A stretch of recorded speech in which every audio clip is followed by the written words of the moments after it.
사명자에게라는 말씀의 제목으로 함께 말씀 나누겠습니다. 사명자에게. 그리스도인으로 하나님의 백성으로 우리가 살 때 굉장히 중요한 한 가지가 있습니다. 우리가 그냥 모양만 신자가 되는가 아니면 진정한 예수님의 사람으로 살아가는가에 대한 가장 중요한 핵심이 무엇인가 하면 바로 하나님의 지혜를 바로 아는 것입니다. 오늘 말씀 10절에 이는 이제 교회로 말미암아 하늘에 있는 통치자들과 권세자들에게 하나님의 각종 지혜를 알게 하려 하심이니. 아멘. 이렇게 말씀하십니다.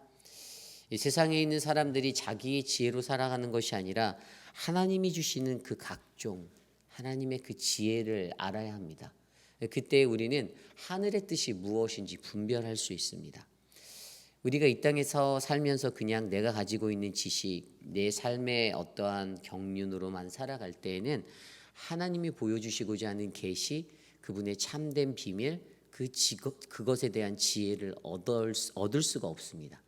근데 이것을 얻기 위해서 우리에게 가장 먼저 요구되어지는 것은 하나님이 주시는 그 지혜를 아는 자가 되는 것입니다. 오늘 이 에베소서 3장 1절로 13절까지의 말씀은 복음을 자로 부르심을 받은 자 그들에게 주는 말씀입니다. 사도 바울 자기 자신이 그러한 부르심 앞에 섰고 또한 에베소 교회에 있는 그들에게도 그러한 부르심에 너희가 설 텐데 과연 그 부르심을 입은 사명자들은 어떠한 모습으로 살아가야 되는지 오늘 말씀을 통해서 함께 살펴보기를 원합니다. 오늘 첫 번째로 사명자에게 직분은 바로 하나님이 주신 것임을 말씀하여 주고 계십니다. 오늘 말씀 2절 말씀입니다. 너희를 위하여 내게 주신 하나님의 그 은혜의 경륜을 너희가 들었을 터이라. 아멘. 너희를 위하여 내게 주신 하나님의 그 은혜의 경륜, 그 직분이라고 말하는 이 은혜의 경륜. 사도 바울은 자기 자신이 바로 너희들을 위하여 내게 주신 하나님의 직분이다라고 말하고 있습니다. 그것이 바로 은혜의 경륜이다라는 단어로 설명되어지고 있는데요. 이것을 통해서 직분이란 것은 바로 내가 선택할 수 있는 것이 아닌 하나님이 나에게 주신 것이라고 우리가 이해할 수가 있습니다. 이 은혜의 경륜에서 경륜이라는 단어 헬라어로 오이코노미안이라는 단어를 썼어요. 우리가 잘 알고 있는 그 집이라는 단어를 오이코스라고 해서 단어를 쓰잖아요. 그렇다면 이 은혜의 경륜이라 불리는 이 경륜은 오이코노미안, 이것은 하나님의 계획이나 경영, 좀 더 구체적으로 얘기하면 어떤 것들을 관리해내는 실제적인 행위들을 말합니다. 그런데 아까 제가 말씀드렸죠. 오이코스라는 집이라는 것에서 그러니까 집안을 관리하는 어떤 행위들, 결국이 직분이다라고 말하면 하나님이 주신 직분이다라고 말하면 한 집안의 살림들을 관리하는 역할을 감당하는 것입니다. 그러므로 이 직분에 대한 올바른 이해가 우리에게 먼저 선행되어야 합니다. 여러분들 교회에서 신앙생활 하시면서 직분이 무엇입니까? 직분은 나를 나타내는 어떤 도구인가요? 척도인가요? 아닙니다. 직분이라는 것은 바로 이 교회라는 대소사의 집안일들을 관리하는 행동이 수반되어져야 하는 것입니다. 행위입니다. 이 교회라는 곳에 곳곳에 있는 모습들을 정말 교회다운 교회로, 하나님의 건강한 교회로 만들기 위해서 내가 헌신하고 수고하고 땀 흘려야 하는 자리라는 사실입니다. 그것이 바로 하나님이 말씀하시는 은혜의 경륜, 직분의 자리입니다. 그런데 이것에 대해서 잘 알지 못하고 살아갈 때가 많이 있습니다. 그냥 직분만 얻으면 된다라고 생각하는 그리스도인들도 많이 있습니다. 예전에 그런 이야기들 많이 들었잖아요. 예전에 장로가 되기 전에는 교회 봉고차도 몰고 운전 많이 하고 교회 이런저런 일 다 하다가 장로 직분만 딱 받으면 다 깔끔하게 손을 놓는, 그러니까 한국 교회 있을 때 그런 얘기 참 많이 들었어요. 그런데 그러한 모습들이 실제적으로 있었기 때문에 이런 이야기들이 일어났겠죠. 직분이라 하면 나를 낮추게 하는 자리이고 나를 겸손하게 만드는 자리. 그래서 그 직분 주신 분이 하나님이심을 알고 과연 내게 주신 이 직분 안에서 나는 어떻게 교회를 섬기고 내가 어떻게 하나님의 일들을 감당할지, 실제적인 행위를 내가 어떻게 해 나갈지에 대해서 고민하는 게 진정한 직분자라는 말씀이죠. 사실 이러한 직분을 이해하기에 가장 적합한 것들이 바로 청지기에 대한 이야기 아닐까요? 마태복음 25장에 보면요, 우리가 잘 알고 있는 달란트의 비유가 있죠. 어떠한 주인이 타국으로 떠나가서 잠깐 떠나가는 그 시간 동안에 자신의 종들을 불러놓고 어떤 이에게는 5달란트, 어떤 이에게는 2달란트, 어떤 이에게는 1달란트를 주었다라고 합니다. 그런데 분명히 성경에는 거기에 그들의 재능에 따라라고 기록되어져 있어요. 그것들을 나눠줄 때 재능에 따라, 우리가 알고 있는 탤런트를 얘기하는 것일까요? 성경 원어로 보면 그 재능은 디나미스, 그들의 능력에 따라 나눠준 겁니다. 그들이 가지고 있는 능력을 말하는 것일 수도 있고, 아니면 어떤 성령에 의해서 그들이 일할 수 있는 능력치, 그 모든 것들을 총체적으로 봐서 그 주인은 그들의 각자의 재능, 능력에 따라 그것들을 나누어 주고 떠났습니다. 그런데 어땠습니까? 어떤 이들은 충성되고 착하고 충성된 종이라 불릴 만큼 성실히 그것들을 불려서 5달란트 가진 자는 5달란트를 남기고, 2달란트 남긴 자는 2달란트를 남기고, 1달란트 남긴 자는 그대로 땅에 파묻어서 간직하고 있었더니 나중에 악하고 게으른 종이다라는 그러한 어떠한 충고적인 말들을 듣게 되지 않았습니까? 여기서 충성된이다라고 말하는 것이 우리가 주목해 보아야 합니다. 물론 이 비유의 이야기를 가지고 뭐 경제적인 원리로 어떤 자본주의적인 원리로 이것들을 일을 잘해서 수익을 잘 남기면 하나님께 충성된 종으로 이름 받는 것이냐, 그렇게 이야기되는 사람들도 있지만, 실제적으로 이 달란트의 비유가 가지고 있는 것은 과연 내가 그리스도인으로서 예수 믿는 사람으로서 얼마나 노력하며 살아가고 있는가, 게으르지 않고 얼마나 그 예수 믿는 삶의 것들을 작은 일에 충성하며 나아가는가라는 것들을 우리에게 암시해 주고 있죠. 결국에 이 땅의 직분자로서 부르심 받은 우리들이 가장 먼저 생각해야 되는 것은 바로 하나님 앞에 나는 예수 그리스도를 믿는 사람으로 얼마나 충성되이 작은 일까지라도 하나님 앞에 내가 섬기며 나아갈 수 있는가라는 그 마음이 우리에게 필요한 것입니다. 그래서 오늘 사명자에게 사도 바울은 말해줍니다. 직분에 대한 올바른 이해가 너희에게 필요하다. 직분은 하나님이 주신 것이다. 너희들이 바로 하나님의 거룩한 교회, 그 집안을 관리하는 사람으로서 작은 일에 충성을 다하며 섬겨야 한다. 이것이 바로 오늘 우리에게도 던져주는 메시지입니다. 저와 여러분들에게도 하나님이 직분을 주셨습니다. 어떤 자에게는 목사라는 타이틀로, 어떤 자에게는 집사라는 타이틀로, 어떤 자에게는 장로라는 타이틀로 직분을 주셨는데, 과연 우리들은 우리에게 주신 직분의 분량만큼 작은 일에 충성하며 이 일들을 감당하고 있는지 한 번쯤은 돌이켜 보시고 생각해 보셨으면 좋겠습니다.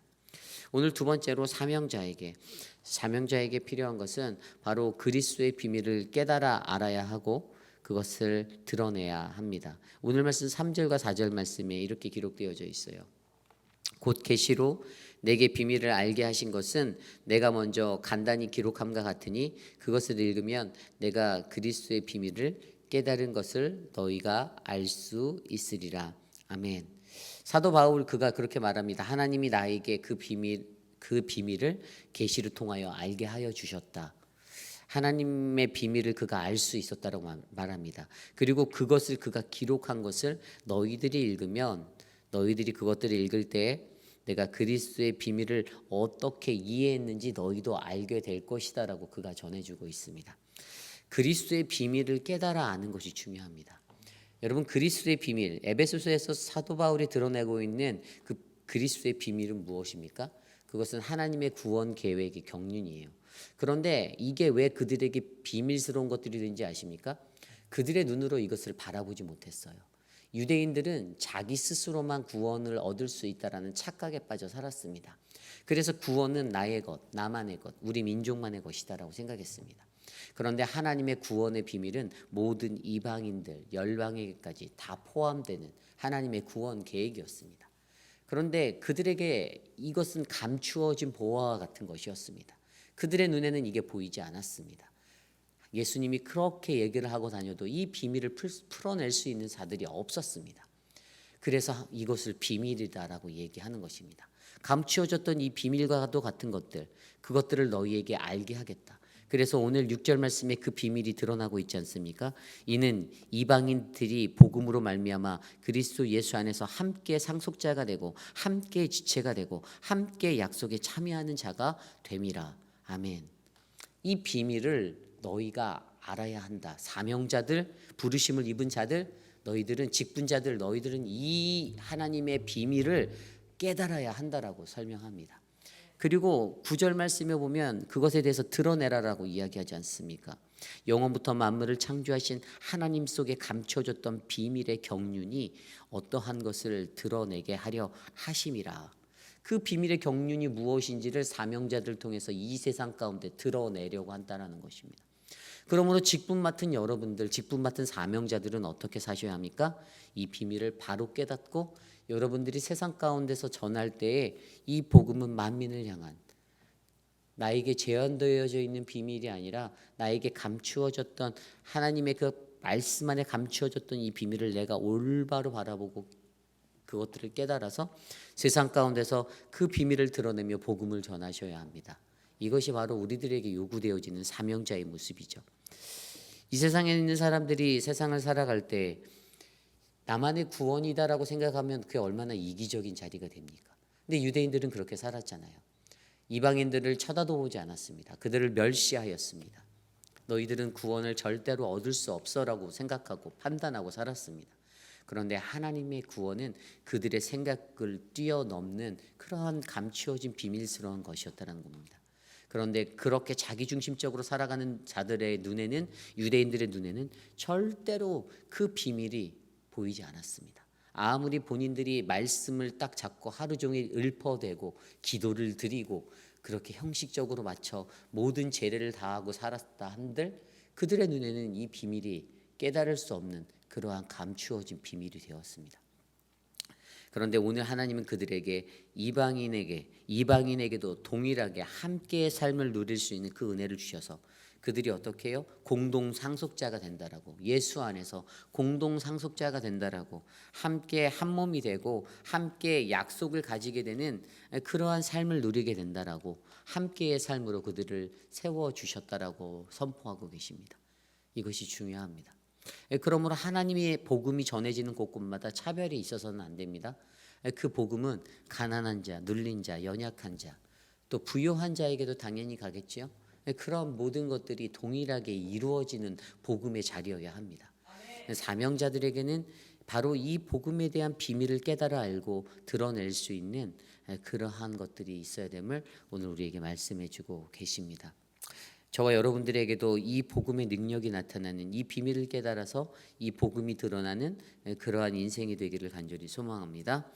오늘 마지막으로 사명자에게는 그리스도의 풍성함을 전해야 합니다. 오늘 말씀 8절 말씀에 모든 성도 중에 지극히 작은 자보다 더 작은 나에게 이 은혜를 주신 것은 측량할 수 없는 그리스도의 풍성함을 이방인에게 전하게 하시고, 아멘. 이렇게 말씀하고 계십니다.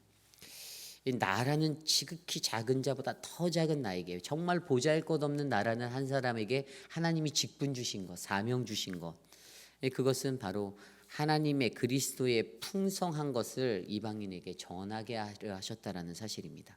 여기에서 이방인은 누굽니까? 예수를 모르는 자들, 예수를 믿지 아니하는 자들 아닙니까? 여러분들은 그러한 자들에게 세상 속에서 빛과 소금의 복음을 들고 나가서 그 복음이 얼마나 풍성한지를 선포하셔야 합니다. 여러분의 삶으로 보이셔야 합니다. 누군가가 여러분들의 삶을 보고 나도 예수 믿어보고 싶다라고 느끼게 만드셔야 합니다. 이것이 중요합니다. 근데 그리스도 예수 안에 풍성함, 그 그리스도의 풍성함, 이 풍성함은 무엇이죠? 그것은 바로 십자가를 통해서 우리에게 주셨던 영생. 그런데 그 영생이라는 내세적인 것들만 바라보면 안 되는 것이죠. 사실 이 땅에 살아가는 현세적인 삶에서도 그리스도의 풍성함이 있다는 것들을 여러분들이 보이셔야 합니다. 그것은 무엇입니까? 내가 예수를 믿고 살아갈 때 늘 감사하고, 그럼 사람들이 저 사람은 뭐가 그렇게 기분이 좋지? 뭐가 그렇게 감사하지? 저 사람의 삶은 들여다보면 단칸방에 사는 것 같고 초라해 보이는 삶인데 날마다 룰루랄라 왜 이렇게 행복하게 살아가는 걸까라고 그렇게 동기부여되질 정도로 그러한 풍성한 삶에 대해서 나누셔야 합니다. 내가 예수를 믿었더니 내 삶이 너무 행복하다. 내가 예수 그리스도 믿고 살아가니까 내 삶이 너무나도 좋습니다라고 외치는 그 복음의 선포가 있어서 가장 풍성한 것들이 그들의 삶 가운데 전해지는 거예요. 그래서 예수를 믿고 싶다. 나도 예수를 믿어봐야지. 그렇게 살아가라는 겁니다. 내 삶이 지금은 힘들고 어렵고 고난하다라고 고난 중에 있다라고 느낄 수 있어도 그 삶이 정말 즐겁고 감사하고 행복한 것이 되어 전달되어질 때에는 다 그것들을 바라보는 이들로 하여금 예수에 대한 궁금증이 일어나게 만들 수 있다는 사실을 기억하셔야 됩니다. 그래서 뭐라고 말합니까? 오늘날 우리가 받는 환난 그것에 대해서 낙심하지 말라라고 합니다. 우리가 얻게 되는 고난 13절에 그 너희에게 구하노니 너희를 위한 나의 여러 환난에 대해 낙심하지 말라. 이것이 너희의 영광이다라고 말합니다. 반어법적인 이 역설적인 그 바울의 전형적인 자신의 어떤 필기체를 통해서 그의 작문법을 통해서 그의 서술법을 통해서 그가 도전하는 것은 그러니 너희가 고통받고 힘들게 살아가는 이것 때문에 주눅들지 마, 낙심하지 마, 낭망하지 마. 이것은 너희의 찬란한 영광이야. 하나님 앞에 섰을 때 그분으로부터 우리가 칭찬받고 잘했다 내 아들아라고 용기받을 수 있는 그 은혜의 모습이 바로 오늘 우리의 삶 가운데 이 하나님 예수 그리스도가 주시는 그 풍성함을 세상 모든 이에게 선포하는 그러한 은혜의 자리가 될 줄 믿습니다. 저는 이 진정한 풍성함, 바로 예수 그리스도 안에 있는 이 진정한 풍성함이 저와 여러분들 안에 열매 맺는 거룩한 인생이 되기를 간절히 소망합니다. 이것이 오늘 바로 말씀을 통해서 우리에게 전해주는 사명자에게 주시는 세 가지 요구사항입니다. 사명자들은요, 자신의 직분에 관한, 이 직분은 하나님이 주신 것입니다. 이 직분에 관한 올바른 이해를 가지셔야 합니다. 그리고 이 직분을 주신 그 하나님의 계획, 그리고 그것을 내가 인정하며 나를 삼아주신 그 집안의 모든 것들을 감사함으로 청지기처럼 충성되게, 작은 일에도 충성되게 그렇게 드리는 것, 그러한 이해, 그러한 행동들이 나타나는 것. 4절 말씀에도 바울이 이해했던 그것이 바로 이것이 하나님의 선물이었던 것처럼 내게 주신 그 하나님의 은혜의 선물을 잘 간직한 채 이 섬김을 할 수 있는 삶. 그리고 두 번째로 무엇이었습니까? 그리스도의 비밀을 깨닫는 것. 그리고 그것을 드러내는 삶. 나에게 제한적으로 전해지는 그러한 복음이 아니라 온 인류 땅끝까지 전파될 수 있는 모든 이방인들에게 함께의 은혜로 같이 전해지는 함께의 삶으로 같이 나누어지는 풍성한 은혜를 우리가 선포하는 것, 드러내는 것. 그리고 마지막으로 예수 그리스도 안에서 예수 안에 있는 자들이 얻을 수 있는 진정한 풍성함, 영원한 생명, 물론 그것까지도, 그리고 그 너머에서 이 땅에서 누릴 수 있는 그리스도인들의 참된 기쁨, 참된 행복, 이것을 선포할 수 있는 저와 여러분 우리 모두가 되시기를 간절히 소망합니다. 오늘 주신 말씀을 놓고 함께 기도하기 원합니다. 우리 교회도 이번 주일날 재직 선출을 위한 공동회의를 하게 됩니다. 저는 하나님께서 귀한 사람들을 잘 예비해 놓으셨을 거라 믿습니다. 인간이 세우는 자리가 아니라 하나님이 세우는 자리입니다. 하나님의 뜻에 맞지 않으면 하나님이 알아서 떨어뜨리시겠죠. 그런데 사람이 억지로 떨어뜨리려 하지 않아도 될 것 같습니다. 그래서 은혜의 자리가 되었으면 좋겠습니다. 그 은혜의 자리로 올라온 후보들이 한 사람 한 사람이 귀하게 쓰임받을 수 있는, 그래서 그 사명으로 말미암아 우리 교회가 더욱더 강건해질 수 있는 교회가 되도록 이 시간 우리가 함께 기도하기 원합니다. 기도드리겠습니다.